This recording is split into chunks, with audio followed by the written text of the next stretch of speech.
சந்திக்கிறோம். அடுத்த கட்டமாக அடுத்த மாதத்திலிருந்து ஒவ்வொரு தொகுதியிலுமே செயல் வீரர்கள் கூட்டம், கிளை செயலாளர்கள், ஊராட்சி செயலாளர்கள், கிளைக்கழக நிர்வாகிகள், வார்டு செயலாளர்கள், நிர்வாகிகள் என அனைத்து நிர்வாகிகளையும் சந்திக்கின்ற கூட்டம் அடுத்த மாதத்திலிருந்து நடைபெறும். இது வருகின்ற 26 தேர்தலுக்கான தேர்தல் பணிகளை முடக்கி விடுவதற்கான கூட்டங்கள் தான்.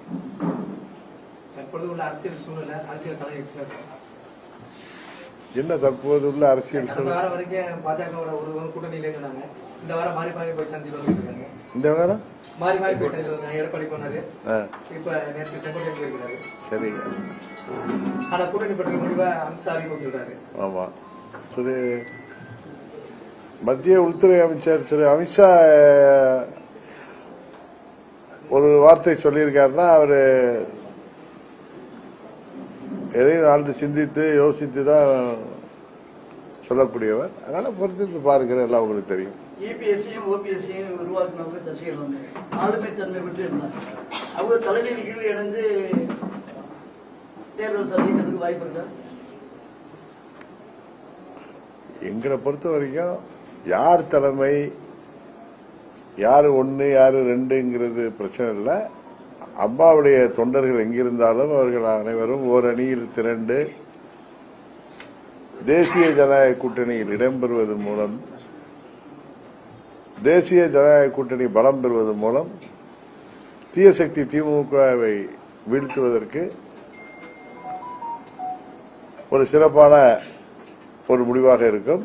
அதுபோல தமிழ்நாட்டில் உள்ள பிற கட்சிகள், எந்தெந்த கட்சிகள் எல்லாம் திமுகவின் ஆட்சி தவறான ஆட்சி, இங்கு மக்கள் விரோத ஆட்சி, தேர்தல் வாக்குறுதிகளை எல்லாம் நிறைவேற்றாமல் மக்களை ஏமாற்றுகின்ற ஆட்சி, இந்த ஆட்சி முடிவுக்கு வர வேண்டும் என்று மனநிலையில் உள்ள அனைத்து கட்சிகளுமே எங்கள் கூட்டணியை ஆதரிக்க வேண்டும் என்பதுதான் அம்மா மக்கள் முன்னேற்ற கழகத்தின் நிலைப்பாடு. வெளியிட்ட கருத்து கணிப்பில் திமுக தான் மீண்டும் வாய்ப்பு, 2ஆம் இடத்தில் தமிழக வெற்றி கழகத்துக்கான வாய்ப்புன்னு சொல்லியிருக்காங்க. கருத்து கணிப்புகள் சொல்லியிருக்கலாம். மக்களுடைய கருத்து கணிப்பு என்னங்கிறது 26 மே மாதத்தில் தெரிஞ்சிருக்கணும்.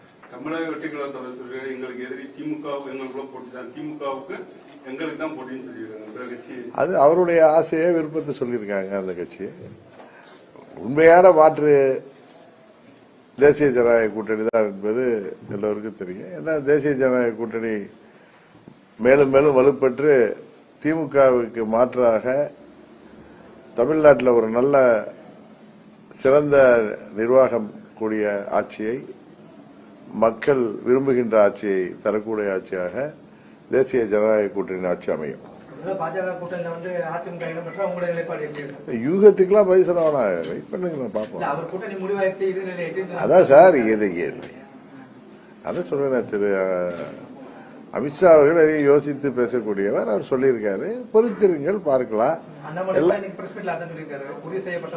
அதாங்க, இதெல்லாம் அபிஷியலா இது வந்ததுக்கு அப்புறம் நம்ம கருத்தை சொல்லுவோமே, அது வரைக்கும் அவசரப்படு. அவருக்கு பாதுகாப்பு அச்சுறுத்தல் இருக்கலாம், அதனால அவருக்கு ஓய் பாதுகாப்பு கொடுக்கப்படும் என்று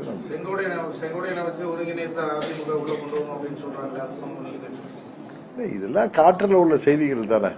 அதுக்கெல்லாம் நம்ம போய் யூகத்துக்கும் இந்த மாதிரி வதந்திகளுக்கும் செய்திகளுக்கும் பதில் சொல்ல முடியாது. ஒருவேளை தமிழ்நாட்டில் தேர்தலில் 3 அணி அமைப்பதற்கான வாய்ப்பு இருக்கு. தமிழக வெற்றி கழகம் தனித்து போட்டின்னு சொல்றாரு. சீமான யாரோடையும் கூட்டணி நான் தனித்த போட்டி விடுங்கிறாரு. ஒருவேளை திமுக ஒரு கூட்டணி, கொஞ்ச நாள் பொறுங்க, இதெல்லாம் எப்படி கூட்டணிகள் வருதுன்னு பார்த்துட்டு அப்புறம் பேசிக்குவோம். இப்ப முன்னாடியே நம்ம ஜோசியெல்லாம் பேச வேணாம். அம்மா மக்கள் முன்னேற்ற கழகத்தின் வளர்ச்சிகள் எப்படி சார் இருக்கு? எங்க இயக்கம் எத்தனையோ பின்னடைவுகளையும் தாண்டி தொண்டர்கள் உறுதியுடன் இருக்கின்ற இயக்கமாக, செயல்படுகின்ற இயக்கமாக இருக்கிறது. தமிழ்நாடு முழுவதும் எங்களது கட்டமைப்பு வலுவாக உள்ளது. அதை இன்னும் வலுப்படுத்துவோம். இந்த சட்டமன்ற பொதுத் தேர்தலிலே அம்மா மக்கள் முன்னேற்ற கழகம் ஒரு முக்கியமான சக்தி என்பதை அனைவரும் தேர்தல் முடிவுகளுக்கு பிறகு உணர்வார்கள். தேசிய ஜனநாயக கூட்டணி ஆட்சி அமையும். பிஜேபி தமிழ்நாட்டில் வந்து இந்த நீங்க சொன்னீங்க தேசிய ஜனநாயக கூட்டணியோட ஆதரவு தான் ஆட்சி அமைப்பு. இப்ப யார் தலைமையில இருந்து அது அந்த நேரத்தில் முடிவு பண்ணிக்கோ. முதல்ல கூட்டணியெல்லாம் உறுதி பெறட்டா, அதுக்கப்புறம் நம்ம அதை பத்தி பேசுவோம்ல. இன்னும் அல்ல, அதாங்க தேசிய ஜனநாயக கூட்டணி தான் ஆட்சி அமைக்கும். கூட்டணி கட்சிகள்லாம் இன்னும் எங்க கூட்டணி பலப்படணும்னு சொல்றேன். அது அந்த நேரத்தில் எல்லாம் கூடி அதை வந்து ஒரு நல்ல, நீங்கள் எல்லாம் ஏற்கனவே நான் பல முறை சொல்லியிருக்கேன், நீங்கள் எல்லாம் ஏற்றுக்கொள்கிற மாதிரி, தமிழ்நாட்டு மக்கள் ஏற்றுக்கொள்கிற மாதிரி தகுதியான ஒருவரை வேட்பாளராக தேசிய ஜனநாயக கூட்டணி அறிவிக்கும். திமுக மீது மக்கள் அதிருப்தி அவ்வளவுதாக அனைத்து அண்ணா திராவிட எல்லா தலைவரும் சொல்றாங்க. திமுக மீது மக்கள் மிகவும் வெறுப்பான மனநிலையில் இருக்காங்க. அது ஆட்சி முடிவு கொண்டு வரணுங்கிற மனநிலையில் இருக்காங்க. அதுக்கு சரியான மாற்று சக்தி எங்களது கூட்டணி தான் என்பதை நான் திரும்ப திரும்ப உங்களுக்கு சொல்றேன். அதான் அதுக்கான பதில். அதுக்கு ஆளுமை தன்மை பெற்ற சசிகலா எல்லாரும் ஏன் ஏத்துக்கிறீங்க? யார் ஏத்துக்கல? எல்லாரும் அது நீங்க அண்ணா திமுக அவங்க எந்த கட்சியில இருந்து நீக்கப்பட்டாங்களோ அந்த கட்சியை சேர்ந்த தலைவர்களை, நிர்வாகிகளை கேளுங்க. எல்லாரையும் அமைச்சராக உருவாக்கினாங்க பேசிக்கிறாங்க. நீங்க பேசிக்கிறாங்க, சொல்லிக்கிறாங்க, அப்படி தெரிகிறது, இப்படி செய்தி வருகிறதுங்கிறத வச்சுட்டு நம்ம பதில் சொல்லக்கூடாது. நீங்க இந்த கேள்வியெல்லாம் அம்மா மக்கள் முன்னேற்ற கழகத்தை விட அண்ணா திராவிட முன்னேற்ற கழகத்தில் சேர்ந்தவங்கள்ட்ட கேட்கறது தான் சரியா இருக்குன்னு நான் நினைக்கிறேன். தமிழகத்துல சட்டம் ஒழுங்கு சரியா இருக்குன்னு முதலமைச்சர் சொல்றாங்க. அவங்க வீட்டை சுத்தி சரியா இருக்கு, அவங்க தெருவில், அவங்க குடும்பத்துக்கு ஒட்டியும். மற்றபடி தமிழ்நாட்டில் யாருக்கும் பாதுகாப்பு இல்லை. 5000த்துக்கும் 10,000த்துக்கும் கூலிப்படைகள் இருக்கு. இளைஞர்கள் எல்லாம் போதைக்கு அடிமையாகி கூலிப்படைகளாக மாறி வர்றாங்க. அன்னைக்கு கூட 2 நாளைக்கு முன்னாடி இங்க ராமநாதபுரத்தில் ஏதோ ஒரு திடீர்னு தகவல் எல்லாம் பார்த்தோம். இது டெய்லி டிவியா இருக்கட்டும், பத்திரிகையா இருக்கட்டும், கொலை, கொள்ளை, கற்பழிப்பு, அது பால்வாடி பள்ளிக்கு செல்கிற சிறுமிகள்ல இருந்து முதாட்டிகள் வரை இன்றைக்கு பாதுகாப்பு இல்லாத சூழ்நிலை. விலைவாசி எங்கேயோ உயர்ந்து இருக்கு. டாஸ்மாக் வரை இன்றைக்கு ஊழல் புரையோடி போயிருக்கு. மக்களில் வரிப்பணம் எல்லாம் இன்றைய காற்றில பறக்குது. பழனிசாமியை தாண்டி, பழனிசாமியை விட ஒரு மோசமான ஆட்சி இன்றைக்கு தமிழ்நாட்டில் நடைபெற்று வருகிறது. திமுக ஆட்சியில வந்து அரசு ஊழியர்கள், பகுதி நேர ஆசிரியர்கள், அது மாதிரி இந்த காலேஜில் பயன்படுத்தக்கூடிய இந்த கௌரவ ஊழியர்கள்லாம் தொடர்ந்து வந்து அவங்க நீதிமன்றத்துக்கு போயிட்டு வாங்கியிருக்காங்க. தீர்ப்பையும் வந்து திமுக அரசு மதிக்க மாட்டேங்குது. அரசு ஊழியர்களுக்கு அந்த ஓய்வூதியத்தில் கொடுக்கல அப்படின்னு சொல்றாங்க. அதை பத்தி நீங்க என்ன சொல்றீங்க? சொல்றாங்கல்ல, அரசாங்கம் நீதிமன்ற தீர்ப்புகளை கூட கிடப்பில போடுறாங்க. இன்றைக்கு அனைத்து தரப்பு மக்களுமே சாலையில் இறங்கி போராடுகின்ற நிலைமை. தேர்தல் வாக்குறுதியில சொன்னதெல்லாம் நிறைவேற்றாமல் மக்களை ஏமாற்றி வர்றாங்க. இன்னைக்கு விவசாயிகளாக இருக்கட்டும், அரசு ஊழியர்கள், ஆசிரியர்கள், போக்குவரத்து தொழிலாளர்கள், மருத்துவர்கள், செவிலியர்கள், மாணவர்கள், இளைஞர்கள், வேலைவாய்ப்பு இல்லாமல், இதுபோல அனைத்து தரப்பு மக்களுமே இன்றைக்கு இந்த ஆட்சியில சொல்லப்பட்ட வாக்குறுதிகள் நிறைவேற்றப்படாமல் மிகவும் கோபத்தில் இருக்கிறார்கள். இதற்கெல்லாம் தீர்வு 26 சட்டமன்ற பொதுத் தேர்தலில் உறுதியாக தமிழ்நாட்டு மக்கள் நல்ல தீர்ப்பை வழங்குவார்கள்.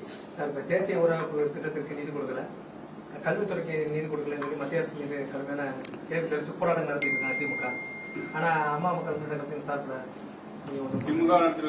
திமுக நடத்துறாங்க, நாங்க அதுக்கு நடத்துறீங்களா? திமுக திசை இந்த ஆட்சி இல்லங்க இல்லங்க நீங்க இல்ல நீங்க சொல்றது கரெக்ட். திமுக போராட்டம் நடத்துறப்ப திசை திருப்புவதற்கான போராட்டங்கள், இந்த ஆட்சியின் அவலங்களை திசை திருப்புவதற்காக தான். அது மும்மொழி கொள்கையா இருக்கட்டும், இந்த எந்த ஒரு இது நம்ம டீலிமிட்டேஷனா இருக்கட்டும், இது போல எல்லாவற்றிலும் ஒரு அனுமானத்தின் அடிப்படையில் அவங்க பண்றாங்க. அது மாதிரி மத்திய அரசு நிதியமைச்சர் கிளியரா சொல்லியிருக்காங்க. கடந்த 2004 இருந்து 14 வரைக்கும் இருந்த திமுக கூட்டணியில் இருந்த காங்கிரஸ் ஆட்சியில தமிழ்நாட்டிற்கு வந்த நிதியை விட மோடி அவர்கள் ஆட்சியில இந்த கடந்த 10 ஆண்டுகள்ல எவ்வளவு நிதி கொடுத்திருக்கோ அதை விட 3 மடங்கு 4 மடங்கு அதிகமாக தான் தந்திருக்கோன்னு புள்ளி விவரங்களோட அவங்க வெளியிட்டிருக்காங்க. அது மாதிரி இந்த ஒரு நாள் 100 நாள் வேலைவாய்ப்பு திட்டத்தில் எதனால ஏற்கனவே கொடுத்த ஃபண்ட் எல்லாம் என்ன பண்ணிருக்காங்கன்னு அன்னைக்கு கேள்வி கேட்டிருக்காங்க. எதனால கொடுக்கல, என்ன காரணம் என்ன என்பதை நீங்க முதலமைச்சர்கிட்ட விரிவா சொல்லுங்க. அதுக்கப்புறம் தான் நம்ம அந்த சப்ஜெக்டே அதுல உண்மைத்தன்மையை பார்த்துட்டு தான் நம்ம எதையுமே முடிவெடுக்க முடியும். ஆனா காங்கிரஸ் ஆட்சியை விட பிஜேபி ஆட்சியில தங்க விலை உயர்ந்துச்சு சார். காங்கிரஸ் ஆட்சியை விட பிஜேபி ஆட்சியில பெட்ரோல் டீசல் விலை உயர்ந்துச்சு சார். அதை பத்தி என்ன சொல்லுங்க? 67ல இந்தியாவுக்கு சுதந்திரம் வந்தப்ப 47ல இருந்து 52, 57 காங்கிரஸ் ஆட்சி தான் இருந்துச்சு. அப்ப இருந்த ஆட்சியிலே திருப்பி 2004, 14 காங்கிரஸ் ஆட்சியில நீங்க சொல்ற தங்க விலை எப்படி உயர்ந்திருந்துச்சுங்கிறத நீங்க பாருங்க. அதனால இந்த மக்கள் தொகை அதிகமாகுது, மக்கள் தேவை அதிகமாகிறப்ப எல்லா விலைவாசி எல்லா பொருட்கள் விலையும் உயர்ந்துட்டு தான் இருக்கு. இப்ப நம்ம ஏரியாலேயே ஒரு ஸ்கொயர் ஃபீட் 100 ரூபா இருந்தது, இன்னைக்கு 1000, 5000 போயிருக்கு. அதனால எல்லா விலையேற்றம்ங்கிறது எல்லா பொருட்களும் இருக்கும். அதுல சில பொருட்கள் ஏழை எளிய மக்கள் நடுத்தர மக்களை பாதிக்கும். ஒருங்கிணைந்த அதிமுகங்கிறது உங்களுடைய விருப்பமும் இருக்கு. ஒருவேளை எங்க விருப்பம் எல்லாம் அப்படி ஒண்ணும் இல்ல. அம்மாவுடைய தொண்டர்கள் எங்க இருந்தாலும் அவங்க ஓர் அணியில, நான் சொல்ற வார்த்தைக்காவது ஓர் அணியில ஒன்று திரண்டால் அது திமுக வீழ்த்துவதற்கு பலனுள்ளதாக இருக்கு. அந்த நிலையில வந்து அம்மா மக்கள் முன்னேற்ற கழகத்தின் நிலைப்பாடு